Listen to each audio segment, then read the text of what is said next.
Bonjour à tous et bienvenue sur ce nouvel épisode de Préhistoria. Aujourd'hui, nous allons parler d'un des dinosaures les plus connus de tous, rendu célèbre par le film Jurassic Park. Nous allons parler aujourd'hui du Tyrannosaurus Rex.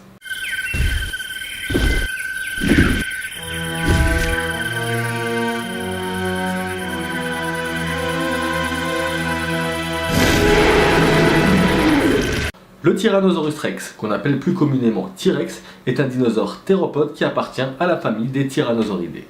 Il a vécu il y a 68 millions d'années durant le Maastrichtien, la dernière période du Crétacé, dans ce qui est actuellement l'Amérique du Nord. Tyrannosaurus Rex signifie littéralement « roi des lézards tyrans ». Quand on voit la gueule du machin, on comprend mieux pourquoi ils lui ont choisi ce nom. On estime les plus gros spécimens d'une taille de 12 à 14 mètres de long pour une hauteur de 5 à 6 mètres et un poids allant de 5 à 7 tonnes. Ça fait déjà un sacré bestiau. Les premiers restes sont trouvés en 1874, à Golden, dans le Colorado. On ne trouve que quelques dents et on ne sait pas très bien à quelles espèces elles appartiennent. Quelques années plus tard, en 1890, ce sont des os du crâne qui sont trouvés dans l'est du Wyoming.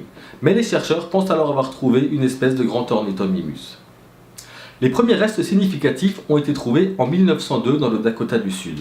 On nomme alors une nouvelle espèce, Manospondylus giga, qui plus tard seront reclassés Tyrannosaurus rex. L'animal fut décrit et baptisé par Henry Fairfield Osborn en 1905. Pour ce qui est de son mode de vie, c'est là que ça se complique. Vous pensez bien que de savoir comment vivait un animal qui a vécu il y a des millions d'années juste en regardant des os fossilisés, c'est pas forcément évident. Les paléontologues ne sont pas tous d'accord. Certains pensent qu'il était solitaire, couvrant un grand territoire de chasse de plusieurs kilomètres carrés, et d'autres, au contraire, pensaient qu'il vivait en groupe. Pour appuyer la thèse du groupe, les chercheurs mettent en avant la découverte de plusieurs fossiles de tyrannosaures au même endroit. Si solitaire il a été, il y a peu de chances qu'il était d'un naturel très sociable. Mais c'est l'une des seules informations que l'on possède sur son mode de vie. On sait également que les combats entre tyrannosaures étaient très fréquents.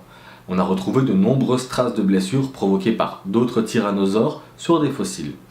Alors, combat lors de défense de territoire ou pour la domination d'un groupe, c'est l'une des questions à laquelle nous n'avons pas encore de réponse. Pour ce qui est de son mode de locomotion, de récentes études faites sur simulateurs informatiques ont montré qu'il était très bon marcheur, pouvant courir de grands territoires sans trop se fatiguer. Par contre, il n'était pas très bon coureur. Donc ça...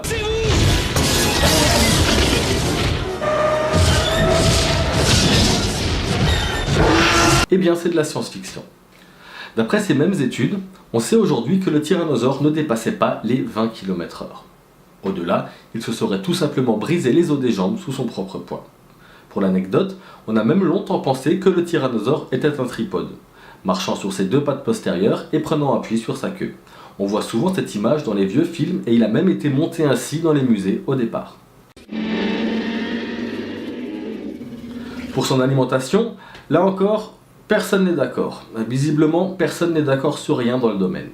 On sait qu'il était carnivore. Vu les dents, il y a peu de chances qu'il était vegan. Quand même, vous vous rendez compte de la taille des chicots? Ça doit lui faire un four comme ça, machin. C'est pas faux.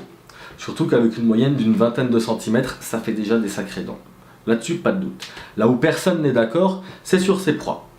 Certains pensent que, vu son manque de vitesse et ses bras atrophiés, il aurait été tout simplement charognard, se nourrissant de ce qu'il trouve, un opportuniste en sorte. D'autres, au contraire, affirment que le tyrannosaure était un très bon chasseur. Les partisans de cette théorie mettent en avant le fait que ses bras, malgré qu'ils aient été atrophiés, étaient bien plus puissants qu'on ait voulu le croire. De récentes études ont montré qu'il pouvait soulever jusqu'à 300 kg. Une autre hypothèse circule.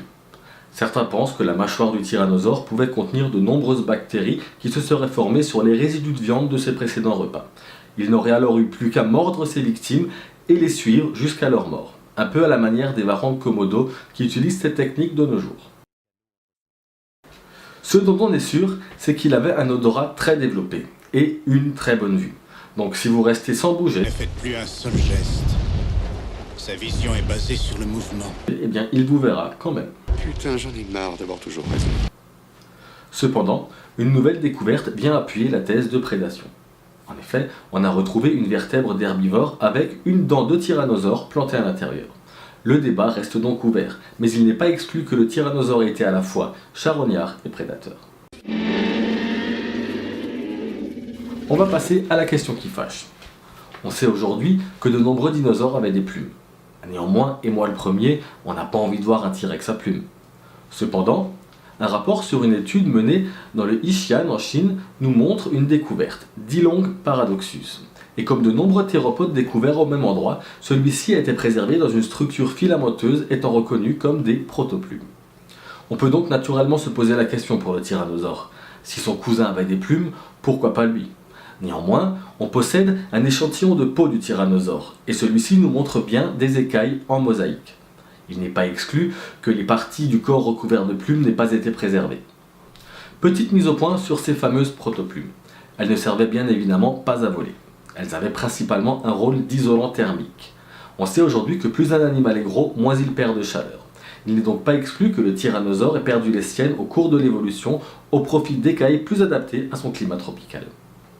Mais, car en science il y a toujours un mais, en 2012, une découverte faite dans le Liaoning en Chine sur un des cousins du Tyrannosaurus de très grande taille, le Eutyrannus, nous montre bien des plumes sur les bras, les jambes, le cou et la fin de la queue. La question des plumes est donc relancée pour le tyrannosaure. Il n'est pas exclu que certaines parties de son corps qui n'aient pas été préservées en étaient couvertes. Mais rien ne permet de l'affirmer. On peut donc naturellement toujours rêver de notre tyrannosaure à la Jurassic Park, qui d'un point de vue morphologique n'est pas si mal représenté. Cet épisode touche à sa fin. Et si au passage, vous souhaitez acquérir un squelette de T-Rex, on sait jamais, en déco dans le salon, si vous avez un très grand salon, ça vous en coûtera la modique somme de 8 362 500 $. C'est la somme qu'a déboursé le musée Field de Chicago pour un grand spécimen nommé Sue. Et si vous voulez juste le crâne, ça vous en coûtera 276 000 $. C'est la somme qu'un collectionneur privé de Californie a déboursé. Merci de m'avoir suivi. Avant de partir, n'oubliez pas le petit pouce bleu, de laisser un commentaire et vous abonner à la chaîne. Vous pouvez également me suivre sur Facebook et Instagram, les liens sont dans la description. Quant à moi, il ne me reste plus qu'à vous dire à bientôt pour un prochain épisode de Préhistoria. Bye.